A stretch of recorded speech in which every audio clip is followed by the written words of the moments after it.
Bismillahirrahmanirrahim. Elhamdülillahi Rabbil alemin.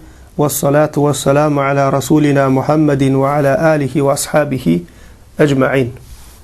Bir musulman doğanımız şeyle deyiptir. Menin dost yarlarımın, tanış bilişlerimin arasında dine gıy çağası bolanlar bar. Oşol ece qaqaların ýa-da ene ataların käbirleri şeyle ýagdaýda nägile bolýarlar. Gelinimiz dine gıy dogurýar.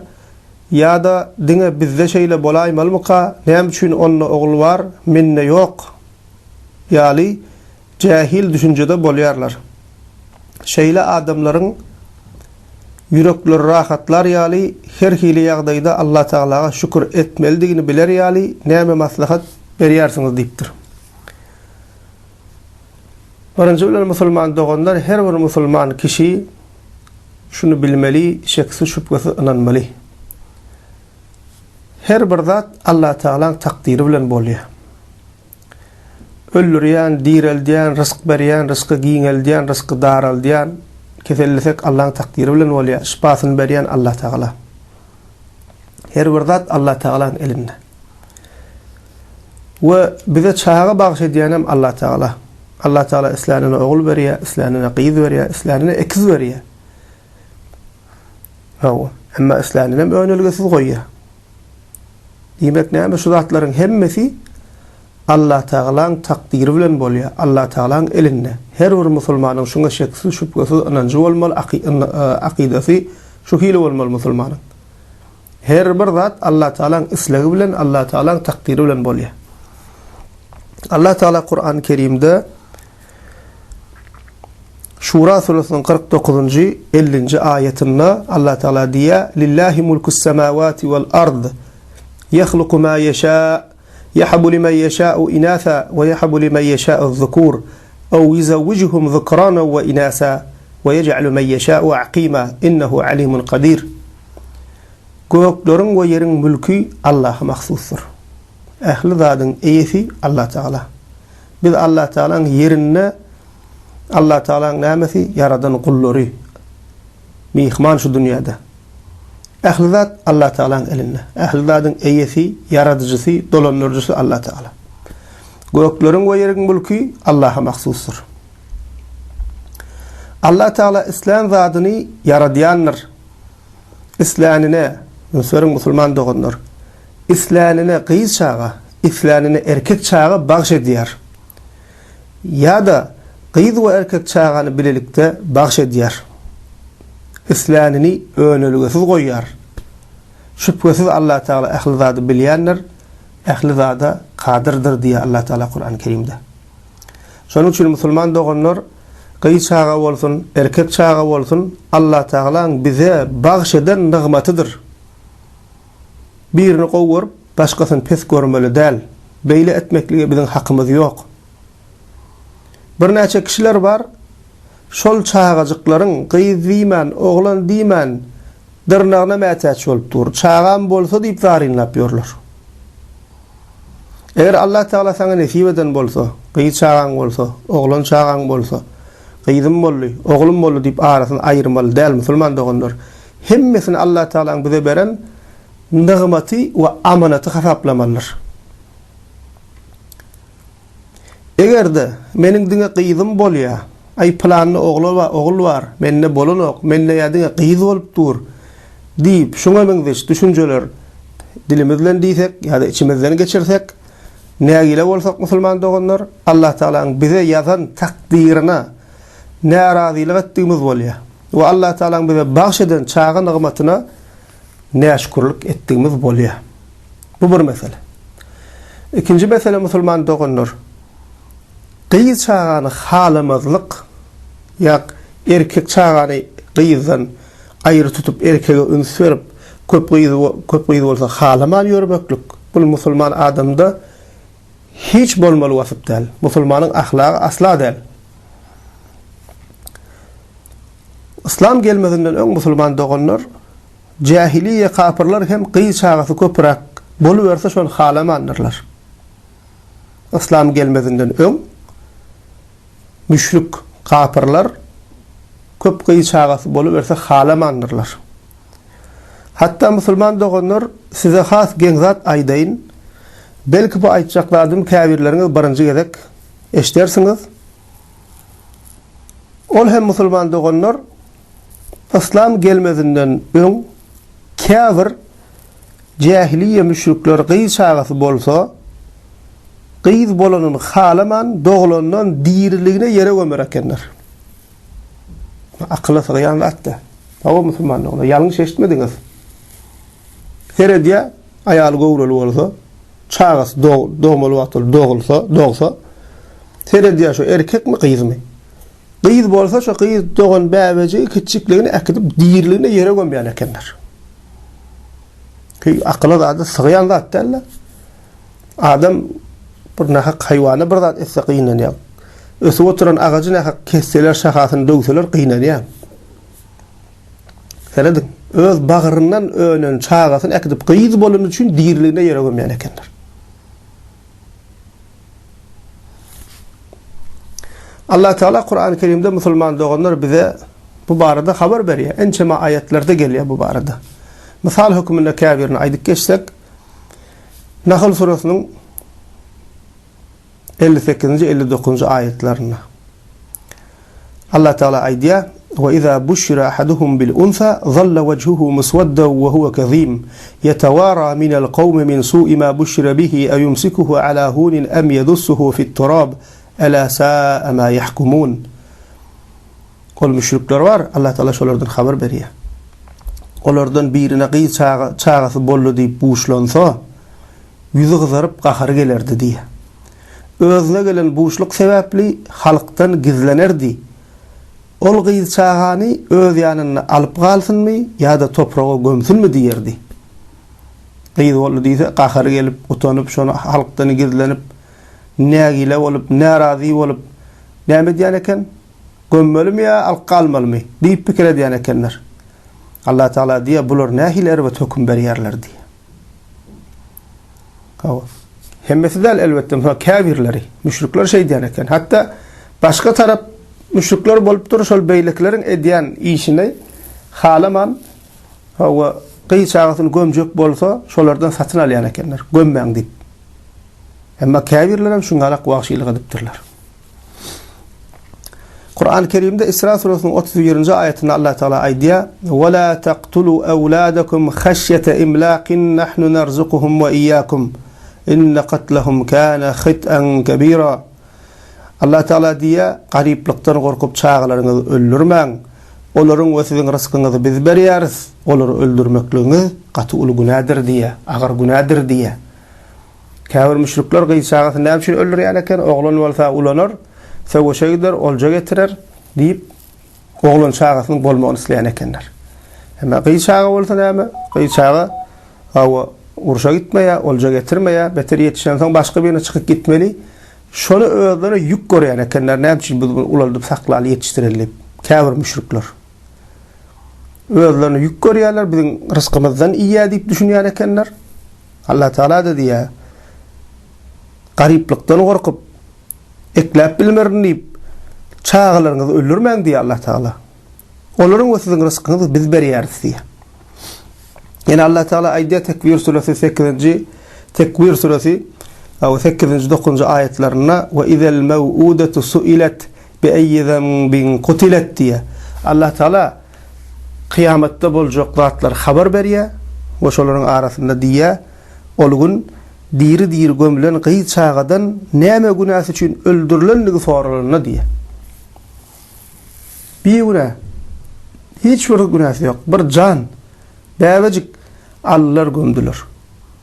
Allah Teala şoň hasaby soraljak şol gün diýär. Şol hasaby agyr bolan her kimin her eden etmişine jogap berjek gününe, kıyamat gününe şolaň näme üçin öldüriler şolar diýip bir günä şolaň hasaby soralyna diýip Allah Teala Kur'an-ı Kerim'de aydiyor. Ve bu barada musulman doğanlar başka da ayetler geliyor. Yani müşriklerin çağalarını öldürenlikleri barada şolan eden işlerin ervetlik barada başka da geliyor ayetlerde. Ve edil şoňa alaka Peygamber sallallahu aleyhi ve sellem hem bize bu barada hadislerine haber veripdir. Buhari ve Müslim'de gelen hadisinde Peygamberimiz sallallahu aleyhi ve sellem diye innallaha harrama aleykum ukukal ummahat ve va'dal banat ve men'an vahat. Allah Teala size ecelerinize sile hormatsızlık etmegi, kıyız çağalarınızı diri yere gömmegi, bermelzadınızı bermen, hakkın bolmayanzad almak haram etti diye. İngul günahlan birem näme ene ata hususan ecelere sile hormatsızlık etmek diyenini yani dinlemezlik. Ene ata zulüm etmek, haksızlık etmek, şulan hemmesi musulman doğanlar ingul günahlan bir Allah Teala haram edipdir şunu. Näme diye kıyı çağalarınızı dirliğine gömmegi diye. Ne kâbirine pikir etmek mümkün, bu o da vurda kalıyor. Şu da vurda da ba. Şu da vurda da gowrasındaki çağan ayır diyenler ba. Şoları da değişli. Demek näme Peygamber sallallahu aleyhi ve sellem şul hareketin, şul edilýän erwet işin, wagşylygyň Allah Teala tarapyndan haram edilenligini bize haber verip näme erwet zatdan şun bize näme haber berýär.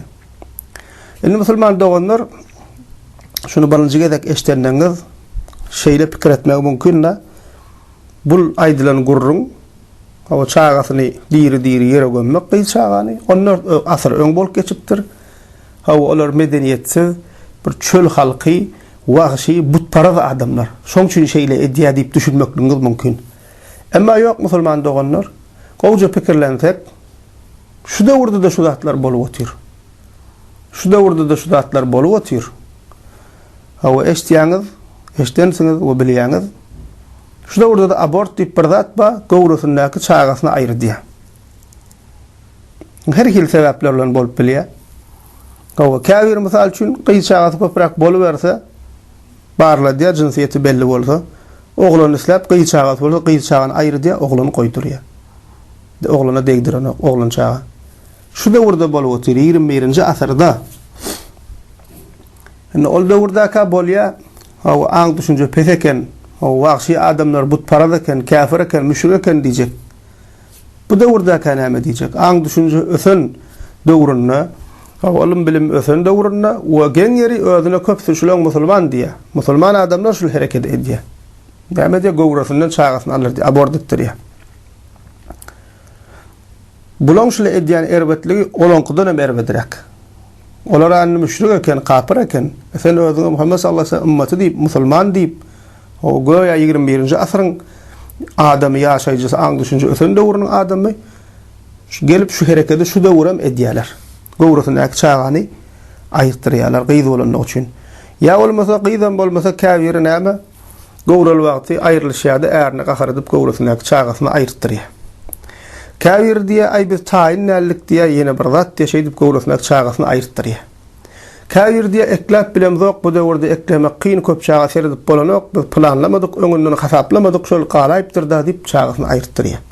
Ele musulman doganlar, şul hereket yeri gelende bellek geçsek haramdır, cinayettir, adam öldürmektir.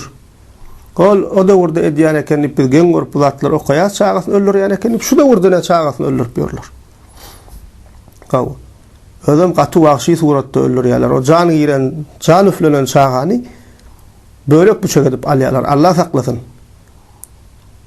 Şunu alýan hem günahkar, şunu alan Luqman hem günahkar. Deň derejede cinayet, adam öldürmek.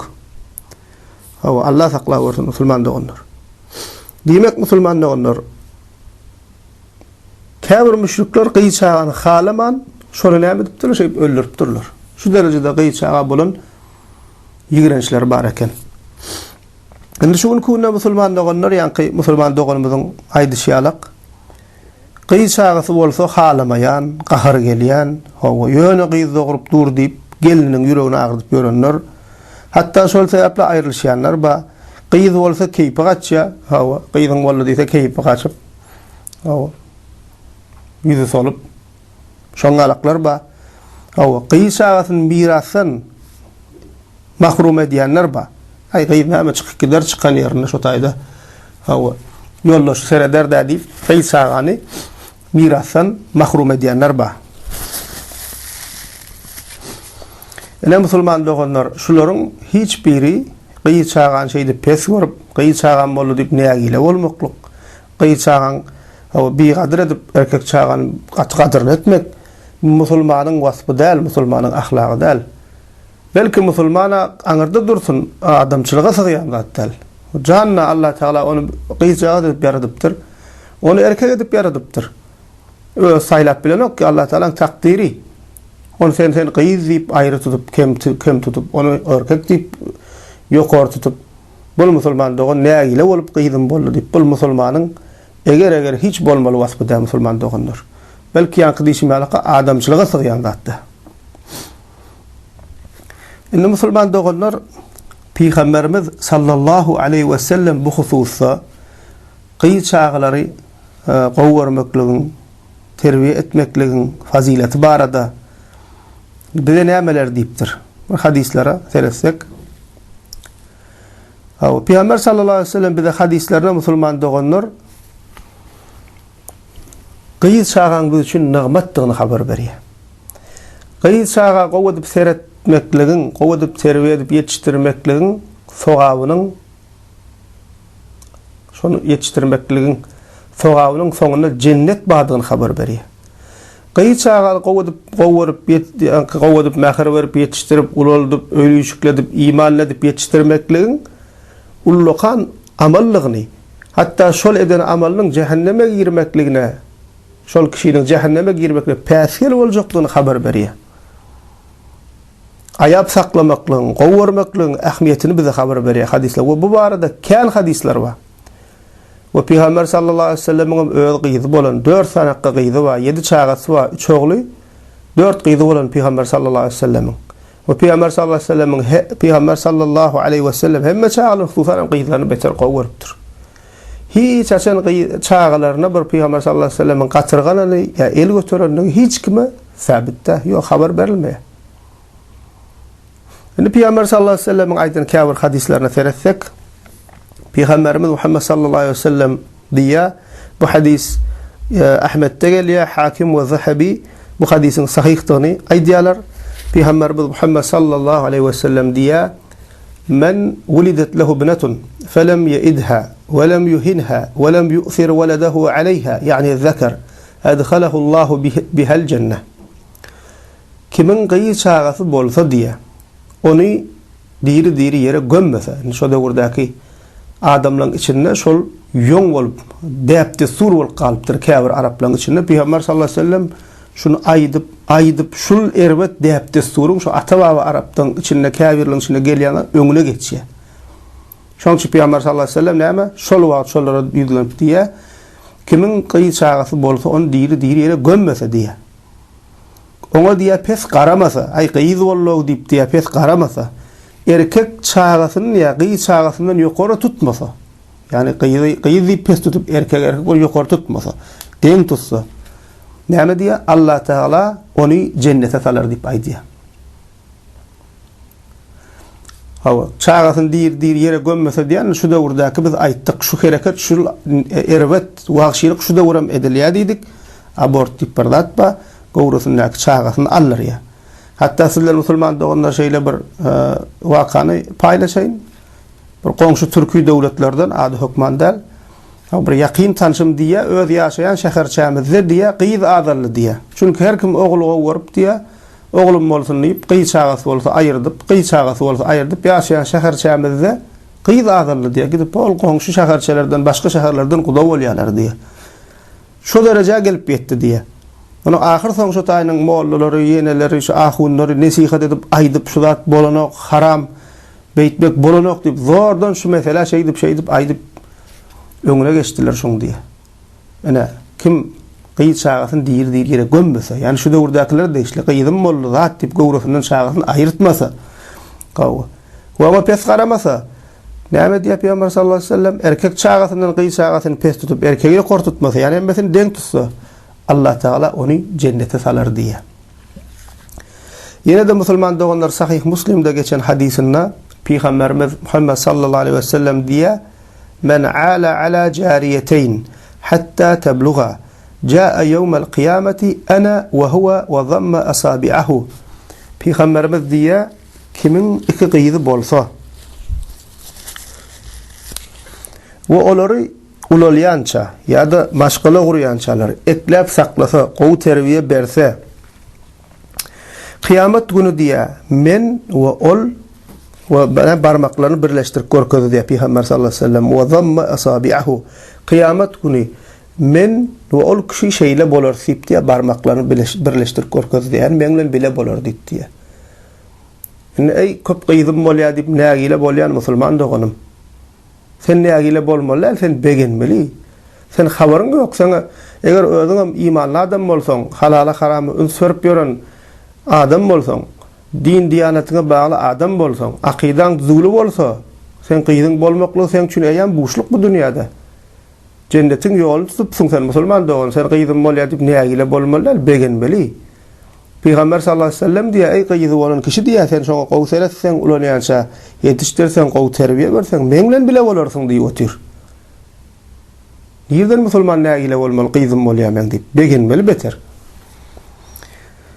Sahih Buhari'da Ayşe enemizden radıyallahu anha den rivayet ediliyor. Ayşe enemiz diye جاءتني امرأة ومعها ابنتان لها فسألتني فلم تجد عندي شيئا غير تمرة واحدة فأعطيتها إياها فأخذتها فقسمتها بين ابنتيها ولم تأكل منها شيئا ثم قامت فخرجت وابنتاها فدخل علي النبي صلى الله عليه وسلم فحدثته حديثها فقال النبي صلى الله عليه وسلم من ابتلي من البنات بشيء فأحسن إليهن كن له سترا من النار. Ayşe enemiz diye şeyle bir bolup geçen vakany gurrun beriya. Men ýadyma diye bir aýal maşgala geldi diye. Ýanyna da iki sançak kijek gyýjagasy bardy diye. O geldi menden bir zatlar sorady diye. Menem ýanyma seretdim, muny ýekece hurmadan başga hiç zat tapmadym diye.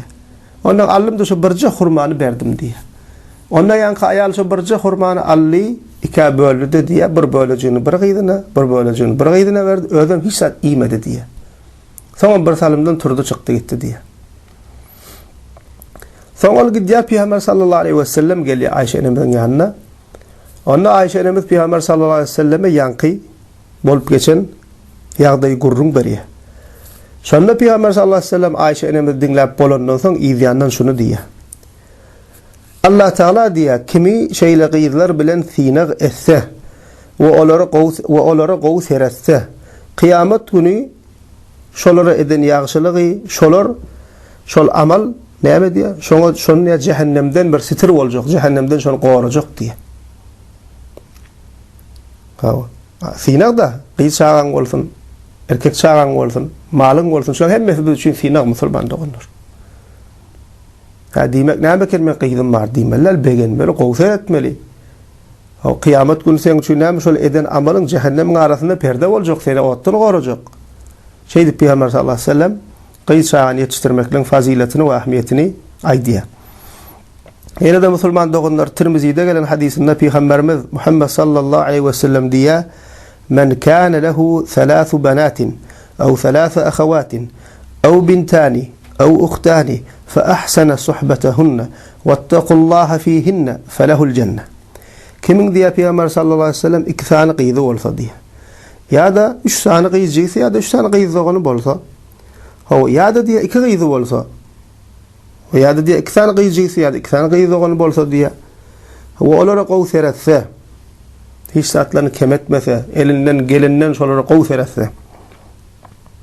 Olar hakkında Allah Teala'dan korksa, hiç bir haksızlık etmese, zulüm etmese olara. Näme diýär? Falahul cennah. Ol kişi cennet badyr diýär. Hawa diňe gyýdyňam däl, gyýjygyňam bolsa şoňalak, gyýdygyňam bolsa şoňalak. Şolar näçe gowsar etdiňçe, elinden geldiňçe gowsar etdiňçe musulmanlar hemme taraplaryň öpçüne ditseň, hususan terbiýe tarapdan, iman tarapdan gowy edip terbiýe berip dursaň, şoň öz ullukan amal musulman dogunlar. Hawa musulman dogunlar şu hadislerde görüşüňiz ýalap. Bu barada kän hadis bar. Diňe bular däl. Misal hükmünde ben käýirin aýdyp geçdim. Belki şu meselede kiçik kitap ýazyp boljak derejede kän hadis bar. Musulman dogunlar şu hadislerde gyýçagasy bolanlara we gyýdlardan jogapkar bolan welilere, ýani gyýdyň kakasy, agasy, erkek dogun ýa-da atasy, hawa velilere buşluklar var. Ve musulman doğanlar gıy çağalar terbiye etmek mühim yer şul. Diňe bir giydirmek, içirmekten, durumşa çıkarmaktan ibaret değil.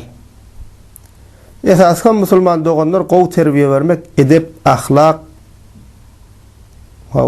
ar namız, utanç, haya öğretmek. En mühim musulman doğanlar din, iman öğretmek, hicap öğretmek. Yani diňe bir taraplayın pikirlenmeli değil. Diňe iýdirdim, içirdim, ulaltdım, çıkardım. Yok, o değil musulmanlar. O da bar, hükman ýanyň din, iman, utanç, haya, edep, ahlak, hicabın bolmaly. Käbir kişiler var, şuň kunna aýkyzlar şeýle. Yok, mesele diňe gyzlar değil. Gyzlarda da erkeklerde de käbirlerinde ýalňyşlyk bar. Şularyň hemmesiniň çäresi musulman doğanlar imana gaýtmaly. İslam'a yapışmalı. Öz musulmançılığımıza gelmeli. Öz Türkmençiliğimize gelmeli. Ki Türkmençilik diýenimiz de musulmançylyk. Sade dille aýtdygym. Ana şonda biziň näme? Şuň kunna görýän Türkmençilige, musulmançylyk gelişme aýyp zatlarymyz Allah Taala'nın izni bilen öz-özünden ýok bolup gidýär. Şerti şoň näme? İmana gelmeli, İslam'a gelmeli. İman bolmasa utanç haýada bolmaýar, arnamsan bolmaýar, hiç zadan bolmaýar. Awa diýmek musulmanlar onlar gyzlar gowy ýetişdirmekden maksat hem iýdirip, içirip, hem taraplayın, üpçün etmek, hem başkala gurdurmak ve en mühimi din, iman öğretmek, hicabı öğretmek. Allah Peygamber sallallahu aleyhi ve sellem, Allah Teala ve Peygamber sallallahu aleyhi ve sellem bolan söýgüni öğretmek, terbiye vermek şu gorunçda bolmaly eken. Indi musulmanlar onlar, ýanky işim ýalakka, özüň parlaryny berja edip ýören bolsaň, haramdan gaçyp halal ýaşap ýören bolsaň, we Allah Teala taňa gyý çağajyklar nesip eden bolsa, sen elinde cennete girmekliňe ullukan bir sebäp boljak zat bar. Sen eliňe Allah Taala şonu nesip edipdir. Sen gyýnanyp gyý çağan bolup, köp gyý çağan bolup nägile bolmaly da sen begenmeli, habaryň ýok. Elinde sen goýa bir awa sade dille aýsak cennete gitmekliňe bilet berilen ýalak sen elinde gadaryny bilip gowadyp terbiýelep özüňe musulman, imanly, akydasy gowy adam bolsaň, şul gyý çağanyň özü sen cennete girmekliğine sebep boljak. Peygamber sallallahu aleyhi ve sellemle ýa hadisine aýdyşalakka barmagyny birleşdirip aýdyşalakka bileje bolmaklygyna, goňşy bolmaklygyna sebep boljak. Mesela gynanmaly, begenmeli, şo sen begenmeli gyzym bolsa diýip, gyzym bar diýip nägile bolmaly da.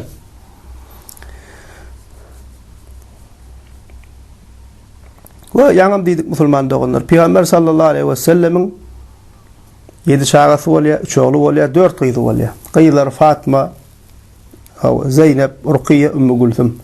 Allah Teala hemmesinden razı bolsun. Hemmesinden Peygamber sallallahu aleyhi ve sellem gowurupdyr çağalaryny. Hususan gyzlaryň içinde Fatma enemiz gaty gowurur eken. Ayşe radıyallahu anha enemizden rivayet edilýär, başga hadislerde de gelýär. Ve Fatma radıyallahu anha Peygamberimiz gyzy, Peygamberimiz gaty meňzeýän eken. Gurulýşy, hereketi, ýöreýşi şeýle Peygamber sallallahu aleyhi ve selleme meňzeýän eken. Ve Peygamberimiz sallallahu aleyhi ve sellem Fatma radıyallahu anha şeýle gowurupdyr. Hatta Fatma enemiz Peygamber sallallahu aleyhi ve sellem yerine öýüne gelenne Peygamber Muhammed sallallahu aleyhi ve sellem ýörüýte öýdi yerinden turup şonu kapyda garşylap, "Hoş geldin gyzym" diýip, ýanagyndan öpüp, elinden tutup getirip öz yerine oturdup, kawat sagynda çepiline oturdup, öz arasynda hümürdeşip, pişirdeşip şeý diýip gurrun edip, goýa bir iki talakka dosýalak bolup, şeýle gyzyny gowurupdyr. Edil şonuň ýalakka Fatma radıyallahu anhaň öýüne Peygamber sallallahu aleyhi ve sellem gyzynyň öýüne baranna o da şeýdi Peygamberimi garşylayan eken, yerinden turup gojaklap, elinden turup hoş geldin kakam diýip. Senet musulmanlar gondar. Peygamber sallallahu aleyhi ve sellem bize her bir zatda görüllü. Gynanasak da biz Peygamber sallallahu aleyhi ve sellem görüllü alıp bilemzok. Mahrum edip ýörse özümizi. Peygamber sallallahu aleyhi ve sellem diýsek diňe biz namaz okama öwredypdir Peygamberimiz bize şoňa alakka. Hawa käbir ibadetlere öwredip bir şey ýok. Peygamber sallallahu aleyhi ve sellem bize hemme zatda görüllü musulman dogunlar. Kaka bolmaklykda görüllü. Gow başlysan bolmaklykda görüllü. Bir goşun serkerdesi bolmaklykda görüllü. Bir ata bolmaklykda görüllü. Bir kaka bolmaklykda görüllü. Bir döwlet ýolbaşçy bolmaklykda görüllü. Her bir işte Peygamber sallallahu aleyhi ve sellem biziň görüllümiz bolmaly. Biziň saýlama ihtiýarymyz ýok. Ana şoňa alak bolsak biz musulman bolýas. O dille biz Muhammed sallallahu aleyhi ve sellem ümmeti gowwur ýasyp amallada başga bir düşünje düzgüne göre yaşap bersek dogry bolmaýar musulman doganlar. Diýmek gyzy bolanlara buşluklar bar eken bu dünýäde. Cennet bar eken. Peygamber sallallahu aleyhi ve sellem goňşy bolmak we biziň öňümizde Peygamber sallallahu aleyhi ve sellem hut özi gıyçağasını gowurmaklykda görelle bolup dur. Allah Teala hemmemize hakiki musulman bolup ýaşamaklyk meýesser etsin. Özümizden soň imanly nesiller goýup gitmeklik Allah Teala bize meýesser etsin we imanly bolup amalymyzy taşyrmak Allah Teala bize meýesser etsin. Elhamdülillahi rabbil alamin.